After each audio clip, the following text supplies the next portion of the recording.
Hey there, thank you so much for joining me. I hope your spiritual awakening journey is going smoothly, gracefully and with ease, and that you're expanding and exploring in this rock and roll quantum field.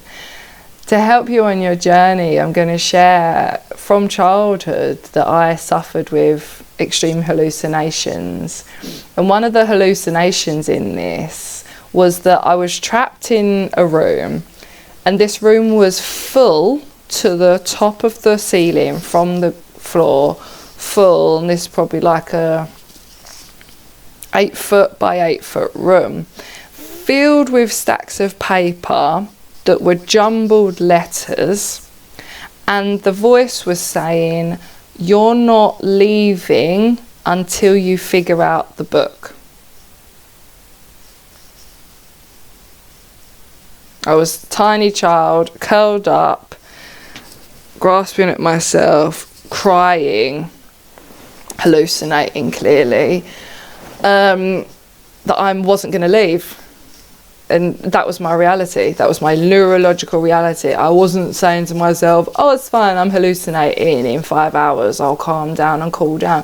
I was alone, surrounded by stacks of paper, not being able to move because of the fear that I was going to knock the piece of paper over, and I would never, ever, ever be able to figure out this book. How? Impossible. It's actually impossible. I don't have a pen. I don't have any tools. It would be impossible. You could, do you understand? Like 10 billion, I don't know the numbers, yeah, it doesn't matter about the numbers, but let's just say you're holding one piece of paper and it's jumbled up letters. What are you going to do? You take the next jumbled up letters. I was stuck there. In my belief, I was stuck there for eternity because the riddle could not be solved.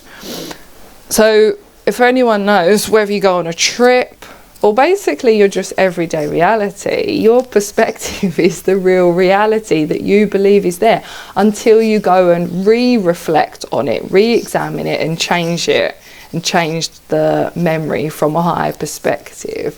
So it's not that your reality isn't real or is real, it's just that you are the creator of it. So from all of my childhood and teens until I started taking on spiritual work and activating my consciousness from a choice point, my belief system was that life was hell. Like, this is a real experience. I knew it was a hallucination once I come out of it, but my brain had accepted that this is a possibility in life, to truly suffer for the rest of time, alone, never being saved, tricked into realizing that there is no method, there is nothing you can do to actually fulfill your destiny, to feel happiness, that this is a possibility for people. And as obviously the third dimension unraveled, and you just learn more and more like horribleness, like the worst case abuse where people are kidnapped and stuck there for the however long, 20 years, some people, and some people never found. It was all very real. So from the perspective that I understood it was hallucination, but that my brain actually allowed me to experience that, I was like, I suck. Like, this body sucks. How is this body wants me to experience hell? Which made me, not comfortable in my body as well, because I wondered, why did I have to suffer with that illusion? How did I have to experience that? Like, I wouldn't wish that on my worst enemy at all, yeah? But then it makes you see, okay, well, it didn't actually happen, but anything that happens within your mind is real, because that's your reality perspective. So every single thing that's happening to someone, even if accidentally bump into someone, but they take it that you did it on purpose, for example, to them it's very real. Even if you say, oh no, that was an accident, they could choose to believe you and change and reflect on their thought and get it out of their mind and say it. Of course, people don't intentionally bash into me. That would be unhelpful for me to hold on to, especially if someone in front of me is seen as sincere. So I'm going to balance up these two equations and take the best perspective from that. Or they can say, I don't believe you, get out of my face, and they can go along with the perspective that they need to be on guard and people are out to get them and they lie to their face and they don't believe people. You see, so it's just a reality that you want to choose to take that perspective of. As a child, as children, we don't have the ability, the cognitive awareness to go back and go, oh no, it was fine that that boy said that to me and made me cry, because he, do that. As a young age, I will say that because I lived in a low economic and, how can we say it, disadvantaged area, I was very aware from a young age that my peers were suffering more than me. So if someone was rude to me, I was very intuitive and knew that's because they have a terrible home life and they're taking it out of me, and I'm fine with that. Or they've been shouted at in the morning and they're upset. I can pick up on that. That's fine. And I know that you'll all be the same, yeah? So as you evolve to be aware of how intuitive you are, and you're not being sensitive or frigging, was it a welcome mat or a walking mat or whatever, it's, you reflect and go, oh, why was I so sensitive? Why was I so aware? Why was I able to just let people talk to me like that and still, but approach them from a place of love and really love them even though they're hurting you? If you carry on that way, which we all do, we can take it as a negative as we grow into our teenage years and our young 20s. We can take it as a big negative to be like, I'm a freaking doormat, I need to grow up, I need to tell people no. And you probably start self-sabotaging. I definitely started drinking, smoking, and just wanted to not worry about other people. I wanted to be aware of just what I wanted to be aware of instead of being so empathetic, as we're all empaths if you're on this awakening journey. So I really wanted to find this space where I just wasn't thinking, oh, okay, I understand that you're hurting, that means that I won't react how I'd normally react if someone just randomly was hurting me. Because what did it teach me? Everyone's freaking hurting from something previously. No one just is rude or painful or does something to someone out the blue. It's a cause and effect society. We're all energy bouncing off each other. But I understood that from a young age because of the negative hallucinations that I had, because I was like, I wish I'd never had that. If I'd never had that, I would have never thought about the world in this way. So then I'm looking around at everyone else going, well, why are they thinking that in the world? Oh, what was your childhood like? Asking my family members and observing that and being like, oh, that's why you're like that. So then within children, as a child, I wasn't having a childhood, I was having an observance of why people are like how they are. And if someone's doing something, it's probably because they're having a shit time. And it was. So that was really helpful, obviously. I'm not saying this is bad on my path. My path was perfect. Starseed girl, whoop, whoop, yeah. Ascended master, here for the Ascension, yeah. 4D rainbow bridge into 5D living new earth, yeah. So just saying. So from that, we have to reflect back and look on it positively and say, okay, well, how did I get here and what can I take from this? And this is just a small snippet so that you can just understand. So I want to open up about this specific hallucination of hell. When I got older and started experimenting with meditation, which I teach now, is absolutely the cure. I wanted to, it was embedded in my cells to always dream of finding a place within myself that if I was ever captured and kept forever in a hellish environment such as the one that I experienced as a child, could I find joy there? How could I survive? How could I cope in that space? Because you don't actually just want to lament, and you imagine that actually just being trapped in hell and just being tormented and having no method to actually just bring yourself out of it. So there you'll see that I was actually given the amazing experience of being attracted to the path of meditation, which is my soul calling and my soul purpose to upgrade the Buddhist teachings, really, to awaken humanity from the slumber. from suffering. Genius, right? Suffered as a child, wanted the path out, got attracted, now I teach it, now I realise that's my sole purpose. Hello, same as yours, reflect on your past, that's what you came here to heal, and for other people, yeah, reflect. Okay, so then I started realising, oh, okay, well, I want a method, and I found a method, meditation.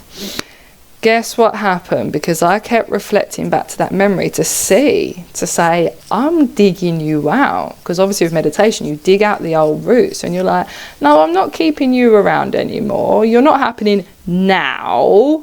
So I'm not going to pull you into the now and reflect my reality from the narrative that the world's scary because I had an impression as a child. It's not. I want to go back to that memory, observe it and say, what were you trying to tell me? Why did I have you? What were you doing there?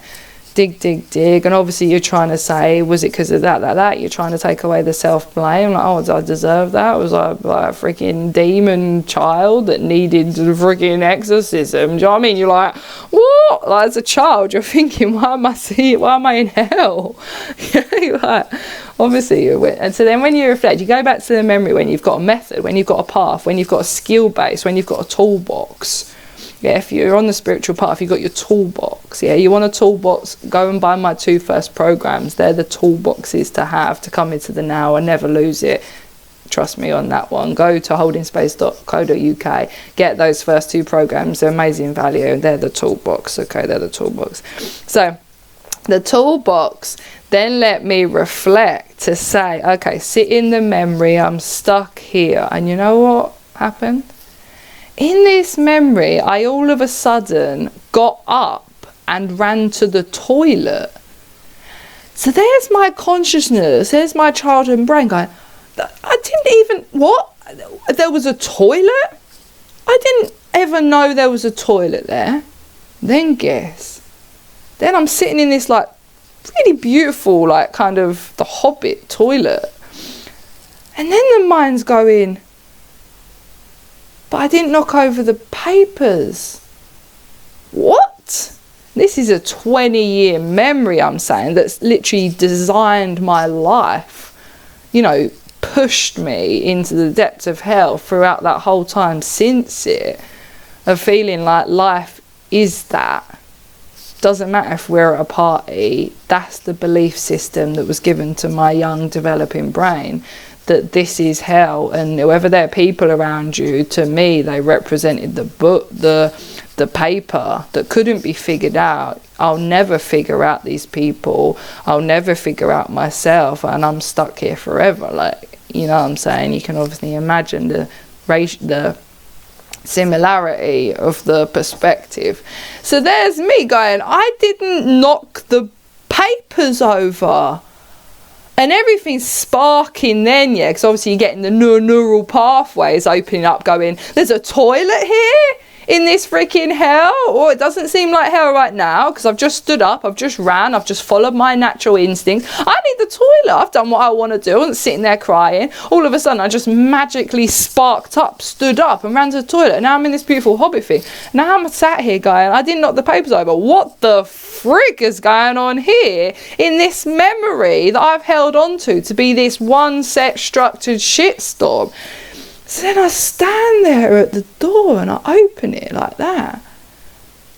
The excitement, yeah, you hope you're with me on the excitement. The excitement's going, it's going, like all the senses happening, like it felt like butterflies and rainbows. And I look, and all of a sudden I can see the room is talk about this sunlight there. Is it? Yeah. The room is this window side where sunlight is beaming in and I can see all the stacks of paper. So my head's going, how have I not knocked these over? I just ran. I can see the space that my little child body has to sit in.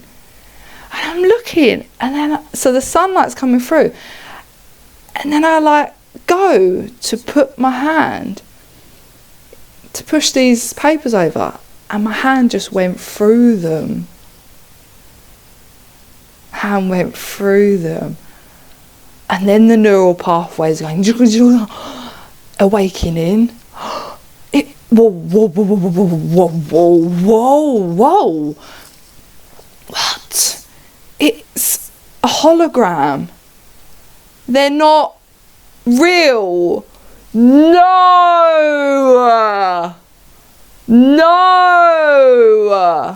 Yes. So then I just go like that, and I just dancing around this beautiful room. It was a freaking hologram. The sunlight streaming in. I'm literally dancing. My whole conscious neural ways, electronic system is going all reconfiguring, literally reconfiguring. Just as you do in any meditation, you get an epiphany and it changes the whole wiring because you've opened up something to go, that's not the full picture. So I'd finally opened up that full picture, and what the neural, what it was showing me was that I created that room. You know, we're the masters of our creation. My soul choice, my higher self, we all designed it. The whole of consciousness, we designed that room. This room was my magical playroom. And then the magical playroom turned into that, you know, in the Harry Potter where he goes to get his wand, and it was that kind of feeling, like tall wooden ceilings. And it wasn't the room of my childhood house where I felt, because I was actually in it having a hallucination. It was the freaking turned into the Harry Potter, that beautiful feeling with all the stuff stacked on the walls and little trinkets everywhere and beautiful, but all wooden based. And that I'd created these holographic papers to go on this journey that my soul had chosen, which was genius, to get to this point where I'm anchoring in that meditation would cure and allow someone to get out of the trappings of their mind if they were physically trapped within a reality, which is the whole story of third dimension.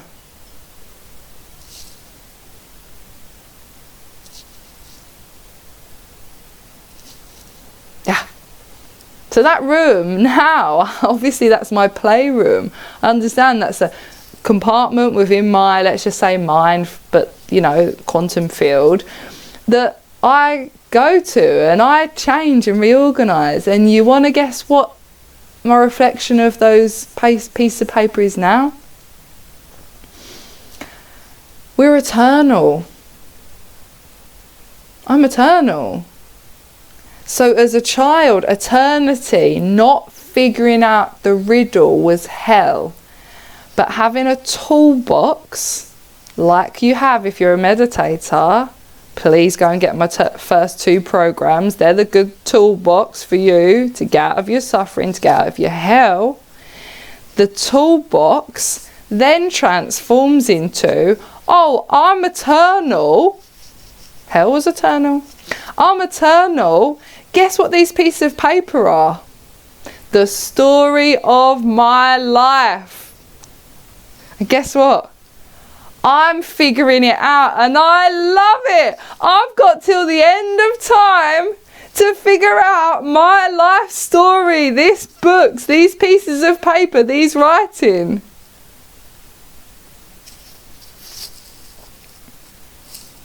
Same. There's the toolbox, it's the bridge. It's the methods that's the bridge. You haven't got the method, you're stuck in 3D. 5D's loving it, 4D's getting there. I couldn't get here without this. I couldn't get from hell to heaven without the toolbox, without meditation, without every being that's ever been to hand down the lineage of, for example, Vipassana, of the Yoga Sutras, of all of Hinduism, of all of science, of all of everything from the very beginning of creation. For me to be here, that's the toolbox. You, everything you've ever done. But guess who these versions are? These versions are the same. It was me that designed this. It was me that designed it from here. And it was me that walked the path. I chose to walk the path because I was in suffering. Yeah, it was 20 years of hell. But it was because that gave me purpose. Then you reflect back, well, why would anyone give themselves an experience of hell? Because it gives them purpose to walk towards heaven, because it shows them that this reality isn't it all.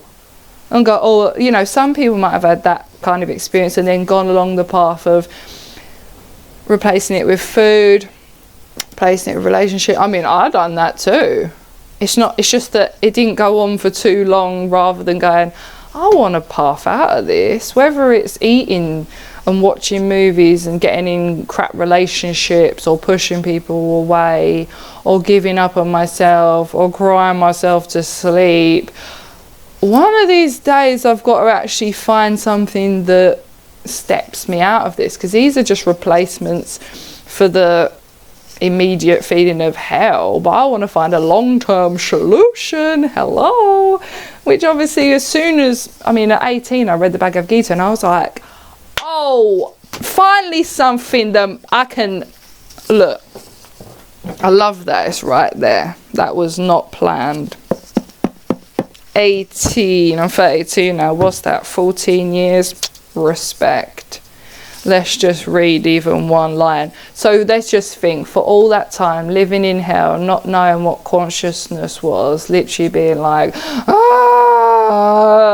the only belief system that I have is that this life is freaking awful. I cannot see another way out of this, because my childhood programmed my brain to be this way. So if you've been neglected, abused, treated badly, you cannot see the other way until you start getting in there and rewiring. I know it's painful to reflect. It was painful to reflect on that, saying I must deserve to live in hell, I must be a demon, why can't I just die? I'm gonna stay alive because maybe if I killed myself I would actually go there, and they're goading me to want to do that, to trap me there. You know, I'm not saying, oh, that's worse than anyone. I'm saying that's my truth. That was my hell. And it, thank God, got me to heaven, because I was like, okay, then, even if that's the truth after, guess what I'm going to do? You go swizzle on that, because I'm going to enjoy my life. Even though I've got that terrible memory, I'm going to keep digging. Yeah, and no one realised that. They all just thought you're getting on with your life then. But I was in there. I was like, let's just say one line from the Bhagavad Gita, and obviously there's me at 18 going, oh, Hare Krishna, living in Soho, London, being like, what are those guys doing? They look happy. I want a slice of that pie. One who performs his duty without attachment, surrendering the results unto the Supreme Lord, is unaffected by sinful action, as the lotus leaf is untouched by water. I just opened that up on any page. That book wasn't even there, but that has ended the story very well. At 18, living a life of felt like sin, because I viewed the world through the eyes of sin, and that's not in a religious context. That's in a childhood context of feeling like crap that you don't fit in. So maybe that's my version of sin, not fitting in. One who performs his duty without attachment. So guess what I used to do? Oh yeah, I'll turn up to work the bad job, but I'm not going to attach to it's a bad job. You know, a bad job isn't a low job. I'm not going to attach to it. That's not who I am. You know, these spiritual books teach you everything. But now, surrendering the results unto the Supreme Lord, as in being like, oh, I'm not bothered if I was the funniest or the best or this, that and the other, or the anything. Like, consciousness, take the results. Life, if I was kind to someone, don't give me a freaking brownie point sticker, just let them have it. That's how I live. Let them have it all, because I don't know what I am, and I don't want to be sucked into the illusion that what I do makes me feel better. I just want to feel better all the time, on a constant, not because I'm nice to someone. So that was the whole idea of detaching, which is interesting. It's unaffected by sinful action. genius. So like everything we pretty much do that we're taking for ourselves could be viewed as sinful, because you could reflect back with the perspective that you're a selfish son of a bitch, and the only reason you were nice to someone was to make yourself feel good. And I done a lot of that. I felt a lot of that, right? And I was like, do you know what, that's not actually true. I genuinely do want to make that person feel better. So fuck you mind, and fuck you ego. I do care about them. And that's a good lesson. You tell yourself it's not about that. It's actually about that I'm an empath, I'm intuitive, and I'm a starseed actually. But I didn't know that then, and I did want to make them feel better. And now obviously I know all that. As the lotus leaf is untouched by the water. Beautiful. So for example, you could go and work like I have for 14 years. Let's add on the childhood. Let's add on the 18 years. Let's say 32 years. But have you got 32 years? No. Do you want 18 years? No. Do you want even 1 year of shifting through the pain? No. You don't want hell anymore. You want heaven. You want heaven, and trust me, it's good, it's good. All that stuff, it's so fun to purge, to reflect, and then completely upgrade your perspective. Go to my website, holdingspaceforyou.co.uk. The first 2 programs can get you there. Flow with it. Because, you know, I'm talking about this, and I want to say that everyone's at mad beautiful points.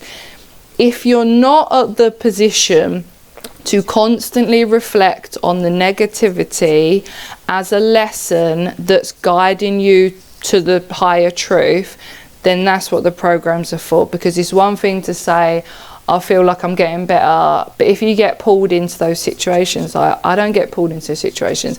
I understand why I had that childhood. I respect the whole situation. It's all good. If someone came to me talking about their painful childhood, I'm aware that it means something. It doesn't mean I wouldn't validate that it's painful and that they've got to go through something, but just knowing that the end of the tunnel is heaven on earth is an upgraded perspective, where you completely can observe the childhood knowing that it was a perfect lesson that you'd maybe created. It's just a relief. You know, if someone told me that as a child, I'd be like, really? You know, really? Is that possible? Yeah, but it's not meant to be that way. When you're a leader, you go on the path yourself. And that's the same for you. You go on the path yourself. But that includes, I'm not saying I've done the path, Bhagavad Gita, it's not like I wrote it, is it? I read it. You know what I mean? But what I mean by that is you go on the path yourself. I chose to go and read the Bhagavad Gita, just like you could choose to go and do my programs. It's not that I'm leading you there. You're taking your expansion, your consciousness, your healing, your self-empowerment into your hands by making those decisions. I made the decision, and I make it in every single moment, and that's the power that I give to you in my programs. In every single moment you have the power to choose whether you're in hell or you're in heaven. And guess what? Heaven's where you want to be. Yeah, we're bringing heaven to earth. My name's Emily Jackman. Email me, ascendwithemily@gmail.com. Let me know in the comments below how this has met you, and I'm sending you so much love, because childhood weren't fun, yo. We know about that, and now we're not going to have any other childhoods ruined by a low perspective, because guess what you can tell your children right now? Everything's for a reason, baby, but we're bringing heaven to you. You're not going to have to go through hell on your own, because we've got a higher consciousness. We reflect on what happens to you in every moment, because we're in the now. We do our best in the now, meaning there isn't any hell. And that's not saying like, oh, I did my best. Our best now is the best. We're the cream of the crop. We're channeling from source, my friend. We know what to do. We know how to be. And it's to be our full selves. So take a leap of faith. Heal that childhood. I'm sending you so much love. Visit holdingspaceforyou.co.uk. Get awakening, get master creator, and I'll be in full contact with you. And also join my new group, the Fifth Dimension Generation, on Facebook. It's going to be a really, really beautiful, supportive network through this transitionary period, helping guide us and the next generation in the blissful divine journey that we were upon. I love you so much. Let me know how the story met you. Love to you.